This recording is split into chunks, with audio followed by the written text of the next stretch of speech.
আমি দুটো কাজ আপনাকে দেব। আপনি যদি দুটো কাজ আপনি নিজে নিজে যদি করতে পারেন, আমি দায়িত্ব নিয়ে বলছি, আপনার স্বামী আপনার স্ত্রী যেখানে পরকীয়া করেছেন, যার সাথে সম্পর্ক করে থাকতে চাইছেন, তাদের দুজনের মধ্যে চুল ছেঁড়াছেঁড়ি হবে, একে অপরের দেখলে গালাগালি করবে, আর দ্বিতীয় কাজে সে আপনার কাছে আসার জন্য অস্থিরা দেওয়ানা হবে। ভালো করে বোঝার চেষ্টা করুন। অযথা আপনার পকেটের টাকা অনলাইনে কাজ করে ব্যয় করবেন না। 100-র মধ্যে 99 জন ভাওতাবাজি, চিটিংবাজ। সাবধান হয়ে যান। আপনার সমস্যা আপনি নিজেই সমাধান করুন। আপনার স্বামী পরকীয়ায় লিপ্ত হয়েছে, আপনাকে ছেড়ে দিয়ে অন্য কারোর সাথে সঙ্গ করে সেখানে আছে। আপনার স্ত্রী আপনার সাথে সংসার করবে না, বাবার বাড়িতে গিয়ে আপনার নাম্বারটা ব্লক করে দিয়েছে। তবে মনে রাখবেন, আপনার স্ত্রী কারোর সাথে সম্পর্ক তৈরি করেছে। আপনার ভালোবাসার মানুষ, আপনার প্রেমিক, আপনার প্রেমিকা আপনার কাছে থাকতে চাইছে না। বর্তমান সে অন্য কারোর সাথে সম্পর্ক করে ফেলেছে। সেক্ষেত্রে আপনি কি করবেন? আপনি পাগলের মতো বহু টাকা আপনি ব্যয় করেছেন, আপনি বহু তান্ত্রিকের কাছে গিয়েছেন, বহু কবিরাজের কাছে আপনি গিয়েছেন, বহু গুণিনের কাছে আপনি গিয়েছেন, অনলাইনে বহু কাজ আপনি করেছেন, আপনার কাজ হয়নি।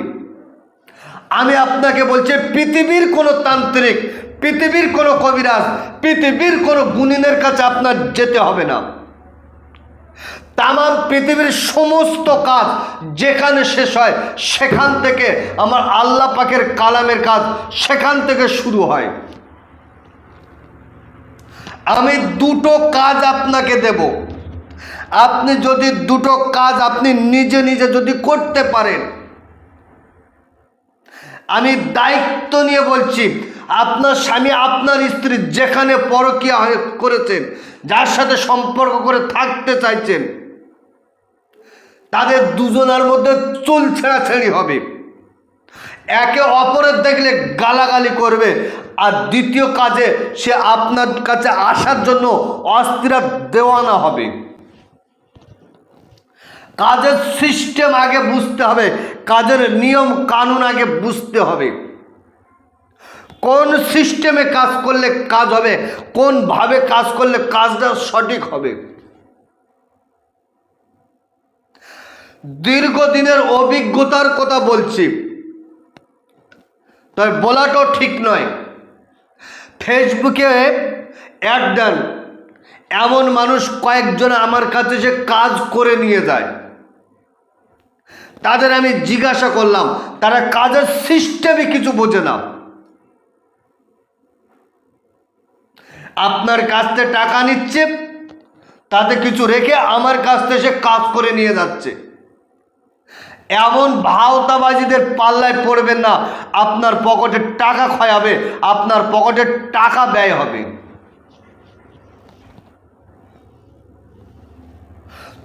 প্রিয় দর্শক, প্রথম যে কাজটা করবেন সেটা হলো, দেখেন, আপনার স্বামী, আপনার স্ত্রী, আপনার ভালোবাসার মানুষ, আপনার প্রেমিক প্রেমিকা যে কেউ হতে পারে, অন্য কারোর সাথে সম্পর্ক করেছেন। প্রথম নম্বর হলো, তাদের দুজনের মধ্যে ব্যবহারকৃত কোনো পোশাক, জামা, লুঙ্গি, গেঞ্জি ইত্যাদি ইত্যাদি তারা ব্যবহার করতেন এইরকম কোনো কাপড়। এই কাপড়ের উপরে শনি অথবা মঙ্গলবার ঠিক আসরের নামাজের পরে ওই কাপড়টা কেটে স্ক্রিনের উপর একটা নকশা তুলে দিলাম। দেখেন, এই নকশাটা 7 টুকরো কাগজের কাপড়ের উপরে আপনি 7টা লেখেন। লেখার সময় 3 বার তওবা ইস্তেগফার, 11 বার দরুদ শরীফ পড়েন। পরে লেখা কমপ্লিট, ওই নকশাগুলো এক জায়গায় রাখেন। রাখার পরে ওয়াল কয়না বাইনাহুমুল আদাওয়াত ওয়াল বাগদান ইলা ইয়াউমিল কিয়ামা, একবার পড়বেন। আর যার সাথে যার বিচ্ছেদ করাতে চাচ্ছেন তাদের 4 জনের নাম নিয়ে ওই 7টা নকশার উপরে কাপড়ের টুকরার উপরে ফু দেবেন। কতবার? মাত্র 41 বার পরে 41টা ফু দেন। দে একটা করে রাতের অন্ধকারে আপনি আপনার বাড়িতে একটা করে 7 দিন জ্বালিয়ে দেন। দ্বিতীয় নম্বর যেটা করবেন, বাজার থেকে আপনি 100 গ্রাম গোলমরিচ কিনে আনুন। ওই গোলমরিচটা কিনে এনে আপনি আপনার বাড়িতে বসে শনি এবং মঙ্গলবার এই 2 দিন ছাড়া যে কোনো দিন আপনি 3 বার তওবা ইস্তেগফার 11 বার দরুদ শরীফ আপনি পড়ার পরে গোলমরিচটা হাতে নিয়ে লা ইলাহা ইল্লাল্লাহু বিজালিকা জাব্বার, লা ইলাহা ইল্লাল্লাহু গফুরুন গফফার, লা ইলাহা ইল্লাল্লাহু কারিমুস সাত্তার একবার পড়বেন। আর যাকে আপনি আপনার কাছে আনতে চাইছেন, যে আপনার ছেড়ে চলে গেছে, তার নাম, সে যদি ছেলে হয় তার নাম, তার বাবার নাম, মেয়ে যদি হয় মেয়ের নাম, মেয়ের মায়ের নাম, আলা হুব্বু আপনার নাম, আপনার বাবার নাম পড়ে 21 বার পড়ে 21টা ফু দেন। কমপ্লিট এই গোলমরিচটা আপনি 11 দিন জ্বালিয়ে দেন। মূল কথা হলো আপনার এই কাজগুলো সমাপ্ত করার আগে, এই কাজগুলো শেষ করার আগে পরকীয়া ছিন্ন হবে। আপনার মহব্বতের মানুষ আপনার কাছে আসবে, আপনার সাথে যোগাযোগ করতে বাধ্য হবে, আপনার কাছে আসার জন্য পাগল হয়ে যাবে, দেওয়ানা হয়ে যাবে, 100% গ্যারান্টি। কাজের নিয়ম কানুন না জানলে আপনি ধোঁকায় পড়ে যাবেন, ভাওতাবাজিদের পাল্লায় পড়ে যাবেন। আপনার সমস্যা আপনি নিজে সমাধান করেন। তো প্রিয় দর্শক, ভিডিও লম্বা চলো নয়, আজকেরকার ভিডিও এই পর্যন্তই সমাপ্ত করছে। ভালো থাকবেন, সুখে থাকবেন, শান্তিতে থাকবেন, আমার জন্য দোয়া করবেন।